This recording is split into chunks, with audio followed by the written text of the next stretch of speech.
You started digging a tunnel back in March, and for 5 months there's been progress.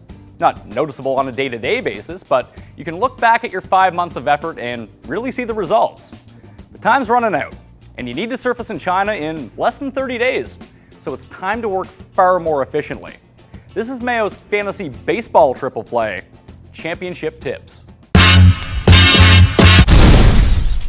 Some leagues deal with innings limits, and if you're approaching that magic number, you need to be hyper-cognizant of who's on your staff and who gets starts. Basically, it's your aces and awesome matchups. But you really only need to keep 3 or 4 starters at this point. What you need to do is draw up most of your fantasy rotation and load up on high strikeout middle relievers. Find the guys with the highest strikeouts per 9, who actually pitch a lot. They'll need significant innings to make their strikeouts and ratios impactful on your overall numbers.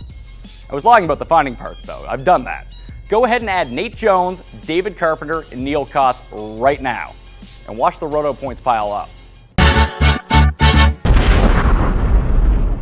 In head-to-head leagues, the playoffs loom, and it's no longer necessary to try to win 10-0 every week.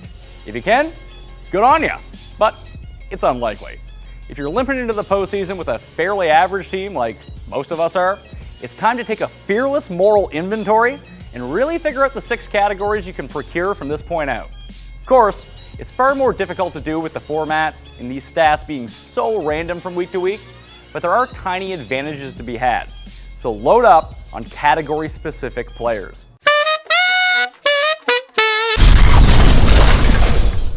Owning BJ Upton, Starlin Castro, Paul Konerko, Chase Headley, Ike Davis, and or Jimmy Rollins has been like being in an abusive relationship this season. They have no redeeming qualities and continuously pain you, but they're kept around anyway. Cut the cord. Use September as a fresh start. Don't let them hurt you any longer. We have 5 months of quantitative evidence that they all suck. Banking on them turning it around now is utter insanity.